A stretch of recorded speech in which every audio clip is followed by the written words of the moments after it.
On behalf of the American people and as Commander-in-Chief, it's the highest honor to be able to salute you here in Normandy once more.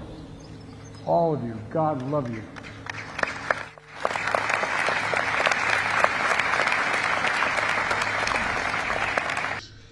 Although they were, but because they were given an audacious mission. Democracy is worth it. America's worth it. We're born, different races, different faiths, but all Americans. What the Allies did together 80 years ago far surpassed anything we could have done on our own. It was a powerful illustration of how alliances, real alliances, make us stronger. A lesson that I pray we Americans never forget. I fight for the freedom of Europe. Young people want to know. Ukraine has been invaded by a tyrant bent on domination. Ukrainians are fighting with extraordinary courage, suffering great losses, but never backing down. Tracers lighting up the sky. Bob drove an M4 tractor. The United States and NATO and a coalition of more than 50 countries standing strong with Ukraine. We will not walk away.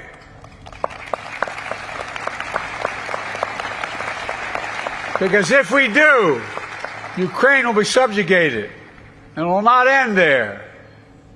Ukraine's neighbors will be threatened. All of Europe will be threatened. Our former enemies was an investment in what became shared. And make no mistake, the autocrats of the world are watching closely to see what happens in Ukraine, to see if we let this illegal aggression go unchecked. We cannot let that happen. To surrender to bullies, to bow down to dictators, is simply unthinkable.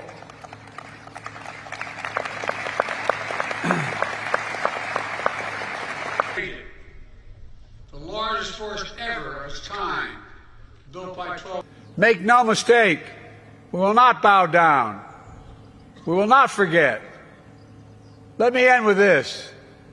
History tells us freedom is not free. If you want to know the price of freedom, come here to Normandy. Come to Normandy and look. Here, on the coast of Normandy, the battle between freedom and tyranny. The Allied forces of D-Day did their duty. Now the question for us is, in our hour of trial, will we do ours? We're living in a time when democracy is more at risk across the world than any point since the end of World War II, since these beaches were stormed in 1944. Now we have to ask ourselves, will we stand against tyranny, against evil, against crushing brutality of the iron fist? Will we stand for freedom? Will we defend democracy? Will we stand together? My answer is yes, and only can be yes.